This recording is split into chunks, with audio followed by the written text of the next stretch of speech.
کہ جو آدمی حج مبرور ادا کرے جس میں کسی قسم کی کوئی لڑائی جھگڑا نہ کرے، گالم گلوچ نہ کرے، اور کوئی اللہ کے رسول کی نافرمانی کی بات نہ کرے، اور کوئی شہوت پرستی کی بات نہ کرے، فرمایا اس حج کے بعد بھی اللہ تعالیٰ انسان کو گزشتہ سارے گناہوں سے پاک اور صاف کر دیتے ہیں۔ آگے پھر اللہ فرماتے ہیں وَمَا تَفْعَلُوا مِنْ خَيْرٍ يَعْلَمْهُ اللَّهُ، وما یہاں پہ موصولہ ہے، اور جو بھی تم کرو گے من خیرن بھلائی سے، یہ نیکی کام اس دوران جب تم نے احرام باندھ لیا حج کا یا عمرے کا، نمازیں پڑھی، صدقہ خیرات کیا، ذکر کیا، تلاوت کی، جتنے بھی نیکی کام تم نے کیے، یعلمہ اللہ، اللہ اس کو خوب جانتا ہے اور اللہ تمہیں اس کا اجر و ثواب دے گا۔ آگے پھر ایک یہ ساتھ تو اللہ تعالیٰ نے ہمیں مسائل اور احکام بتائے ہیں، اور ساتھ جو پرانے زمانے کی ایام جاہلیت کی غلط عادات تھیں یا رسم و روایت تھے ان کی بھی اللہ تعالیٰ نے تردید فرمائی ہے۔ یمن کے لوگ خالی ہاتھ گھر سے نکلنا عمرے کے لیے اور حج کے لیے ثواب کا کام سمجھتے تھے، اور سمجھتے تھے کہ سامان اٹھا کے جانا یہ توکل کے خلاف ہے۔ وہ اس بات کو توکل سمجھتے تھے کہ انسان خالی ہاتھ گھر سے نکلے۔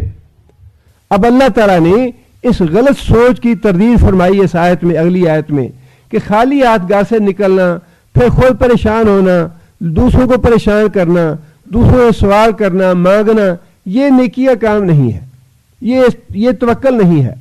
اللہ فرماتے ہیں وَتَزَوَّدُوا، زیادہ راہ ساتھ لے کے نکلو، سامان سفر ساتھ لے کے نکلو۔ 10 دن کے لیے جانا ہے، 15 دن کے لیے جانا ہے، اتنے پیسے یا اتنی ضرورت کی چیزیں اپنے ساتھ لے کے جاؤ۔ یہ نہ سوچو کہ ہم دوسروں سے مانگ لیں گے، بلکہ یہ سوچ کے نکلو کہ اگر کسی کو ضرورت پڑ گئی تو میں اسے اپنے پاس سے دوں گا۔ تمہارے پاس زیادہ ہونا چاہیے تاکہ تم دوسروں کی حاجت پوری کرنے والے بنو، دوسروں سے مانگنے والے اور سوال کرنے والے بن کے نہ جاؤ۔ وَتَزَوَّدُوا، سامان سفر جو ہے وہ گھر سے لے کے جاؤ۔ فَإِنَّ، پس بے شک، خیر الزاد التقویٰ، بہترین سامان سفر کیا ہے؟ تقوی کا معنی بچنا، تقوی کا معنی بچنا سوال کرنے سے، چونکہ اس کے سیاق و سباق میں یہی معنی بہتر بنتے ہیں کہ سوال کرنے سے بچو، سوال کرنے سے بچنا عمرے اور حج کے سفر میں یہ بہترین زیادہ راہ ہے۔ اتنا سامان اپنے گھر سے لے کے نکلو عمرے اور حج کے لیے کہ تمہیں کسی سے کچھ مانگنا نہ پڑے، کسی دوسرے سے سوال نہ کرنا پڑے۔ مجبوری کا معاملہ اور ہے، پیسے چوری ہو گئے یا کوئی اور ایسی دقت اور دشواری پیش آ گئی، وہ اور بات ہے، لیکن انسان اپنے گھر سے اپنا پورا انتظام کر کے نکلے۔ یہ توکل نہیں ہے کہ انسان خالی ہاتھ جائے اور یہ سمجھے نہیں جی آپ پہ اللہ مہیا کر دے گا، یہ بات نہیں ہے، اور توکل اس کا نام بھی نہیں ہے۔ توکل نام اس بات کا ہے اسباب کی حد تک انسان پورا انتظام کرے۔ صحابی نے نبی صلی اللہ علیہ وسلم سے یہ بات پوچھی، یا رسول اللہ کہ کیا میں اپنی اونٹنی کو چھوڑ دوں ایسے ہی اللہ توکل؟ فرمایا کہ نہیں، پہلے اس کا پاؤں باندھو پھر اللہ پہ توکل کرو، جو اسباب ہیں وہ پورے کرو، انتظام پورا کرو کہ اونٹنی بھاگ نہ جائے، اور انتظام کرنے کے بعد اللہ پہ توکل کرو کہ اللہ تعالیٰ اس کی حفاظت فرمائے گا۔ توکل اس بات کا نام نہیں ہے کہ انسان اسباب بھی نہ کرے، کوئی انتظام بھی نہ کرے اور کہے اچھا جی اللہ تعالیٰ کر دے گا۔ اور یہ کام جو ہے یہ ہم دنیا کے معاملے میں نہیں کرتے، دین کے معاملے میں اس طرح کا توکل کرتے ہیں۔ دین کے معاملے میں انسان یہ کہتا ہے جی اچھا اللہ توفیق دے دے گا، دعا کرے اللہ سے اللہ ہمیں توفیق دے۔ دنیا کے معاملے میں ایسا نہیں کرتا۔ جب پتا ہے کہ انسان بے روزگار ہے تو صبح سے نکلتا ہے شام تک روزی تلاش کرتا ہے، نوکری تلاش کرتا ہے، تجارت کے لیے یا کاروبار کے لیے محنت کرتا ہے، اس میں انسان کی عقل کام کرتی ہے کہ اس میں توکل نہیں ہے۔ لیکن دوسری طرف یہ انسان توکل کرتا ہے جی اللہ توفیق دے گا، اللہ اس طرح توفیق نہیں دیتا، اور یہ توکل ہے بھی نہیں، یہ خلاف ہے توکل کے بعد۔ آگے اللہ نے فرمایا وَاتَّقُونِ یَا أُولِي الْأَلْبَابِ، وَاتَّقُونِ مجھ سے ڈرو، یا اولی الالباب اے عقل مند لوگو۔ الباب کا واحد ہے لب، لب کہتے ہیں بادام کے اندر جو گری ہوتی ہے یا کسی بھی پھل کے اندر جو گری ہوتی ہے اس کو، اس کا جو مغز ہوتا ہے اس کو لب کہتے ہیں، اور اسی طرح انسان کے اندر جو اصل مغز ہے، دماغ ہے، اسے لب کہا جاتا ہے. اسی سے لب کا معنی عقل والا. اور اولو الالباب عقل والے لوگ، فرمایا کہ اے عقل مند لوگو مجھ سے ڈرتے رہو، اسی میں تمہاری خیر اور بہتری ہے کہ جو احکام میں نے دیے ہیں تمہیں ان پہ عمل. اب ایک اور رسم تھی زمانہ جاہلیت میں، یا پہلے سے ایک تصور موجود تھا کہ ایک ہی سفر میں تجارت اور حج کرنا یا تجارت اور عمرہ کرنا یہ منع ہے، یہ حرام ہے. اللہ تعالیٰ نے اجازت تو دے دی یہاں پہ، فرمایا کہ اس میں کوئی حرج کی بات نہیں کہ تم عمرے پہ جاؤ یا حج کا سفر کرو، نیت تمہاری حج کی یا عمرے کی ہونی چاہیے. ضمنی طور پہ کوئی اگر تم تجارت کا فائدہ اٹھانا چاہو یا اٹھا سکو تو اٹھانے میں کوئی حرج کی بات نہیں. اللہ فرماتے ہیں لیسا علیکم جناح، نہیں ہے علیکم تمہارے اوپر، جناح کوئی گناہ. جناح کا مطلب ہوتا ہے مائل ہونا، ایک طرف جھک جانا، یعنی گناہ کی طرف جھک جانا. ان تبتغوا، کہ تم تلاش کرو، فضلا من ربکم، فضل اپنے رب کا. یہاں مال نہیں فرمایا یا تجارت کا لفظ نہیں فرمایا، فضل کا لفظ فرمایا ہے، اس لیے کہ نیت تو تمہاری ہونی چاہیے عمرے اور حج ہی کی. اگر نیت شروع سے یہ کر لی کہ ٹھیک ہے جی ہمیں پیسے بھی ملیں گے اور ساتھ چلے عمرہ بھی کر لیں گے یا ساتھ چلے حج بھی کر لیں گے، تو اس صورت میں علماء نے لکھا ہے کہ کچھ نہیں ملے گا، اس لیے کہ اس کی اصل نیت جو ہے وہ ہے کاروبار کرنے کی. سواریاں لے کے گئے، اچھا ہی چلو سواریاں لے جانیاں نے اور پیسے کمانے ہیں، چلو جا رہے ہیں تو ساتھ عمرہ بھی کر لیں گے. یہ عمرہ نہیں ہے، اللہ کو ایسے عمرے کی ضرورت نہیں ہے. اصل نیت جو ہے وہ ہونی چاہیے عمرے یا حج کی، اور اصل نیت کے بعد اس کے تابع رہتے ہوئے اگر انسان کوئی تجارت کا معاملہ کرنا چاہے، کوئی مالی فائدہ اٹھانا چاہے تو اللہ تعالیٰ نے اس سے منع نہیں فرمایا، اس کی اجازت دی ہے. اس کو بھی واجب نہیں قرار دیا کہ ضرور ایسا کرو، بلکہ یہ فرمایا اچھا کرنا چاہو تو کر لو، کوئی حرج نہیں، لیکن اگر وہ بھی نہ کرو تو یہ افضل ہے کہ عمرے اور حج کے عبادت میں کسی بھی دوسرے مالی یا دنیاوی فائدے کو اکٹھا نہ کرو تو یہ افضل ہے. خالص اللہ کی رضا کے لیے، صرف عمرہ کرنے کے لیے، صرف حج کرنے کے لیے ہی جاؤ. ہاں اگر تمہاری نیت تو حج اور عمرے کی ہے اور وہ تم نے طے کر لیا کہ ہر صورت کرنا ہے، اس کے ساتھ اس کے تابع رہتے ہوئے اگر کوئی ضمنی طور پہ مالی فائدہ اٹھا سکتے ہو یا اٹھانا چاہتے ہو تو چلے، کوئی حرج کی بات نہیں، اجازت ہے، اس کی اجازت دی ہے اس کی. اور جو پرانی رسم تھی یا پرانا ایک عقیدہ تھا اس کی تردید کر دی کہ یہ بالکل ممنوع نہیں ہے، لیکن اصل نیت تمہاری حج اور عمرے کی ہی ہونی چاہیے. آگے پھر ایک اور پرانی رسم تھی، اور وہ رسم یہ تھی کہ قریش جو تھے اور قریش کے جو ان کے اعزاء اقارب ہوتے تھے وہ اپنے آپ کو دوسروں سے افضل سمجھتے تھے. ان میں اس بات کا تفاخر تھا، تکبر تھا کہ ہم تو قریش ہیں، ہم تو حرم شریف کے مجاور ہیں، بیت اللہ کے خادم ہیں، لہذا ہمیں دوسرے لوگوں کے ساتھ حرم سے باہر نہیں نکلنا چاہیے. ہمارا حج جو ہے وہ حرم کے اندر ہے، مزدلفہ جو ہے یہ حرم کے اندر ہے، عرفات جو ہے وہ حرم سے باہر ہے. لہذا قریشی لوگ جو تھے وہ مزدلفے تک جاتے تھے، منا سے مزدلفہ تک چلے گئے، مزدلفہ جا کے آکڑ کے بیٹھ رہتے تھے کہ نہیں ہم تو آگے نہیں جائیں گے، ہم حرم سے باہر نہیں نکلنے والے، ہم تو حرم کے متولی ہیں، حرم کے مالک ہیں، ہم حرم سے باہر کیوں نکلیں. اللہ نے ان کی یہ عقل توڑی اور یہ تکبر اور تفاخر توڑا کہ تم بھی دوسرے لوگوں کی طرح ہی ایک آدمی ہو، تم بھی آدم کی اولاد سے پیدا ہوئے ہو، یہ فخر اور تکبر میرے ہاں کام نہیں آئے گا. اگر عمرہ حج کرنا ہے تو جہاں تک عام دوسرے غیر قریشی جاتے ہیں عرفات تک تمہیں بھی جانا پڑے گا، جہاں سے دوسرے لوگ واپس آتے ہیں وہاں تک جاؤ تم بھی.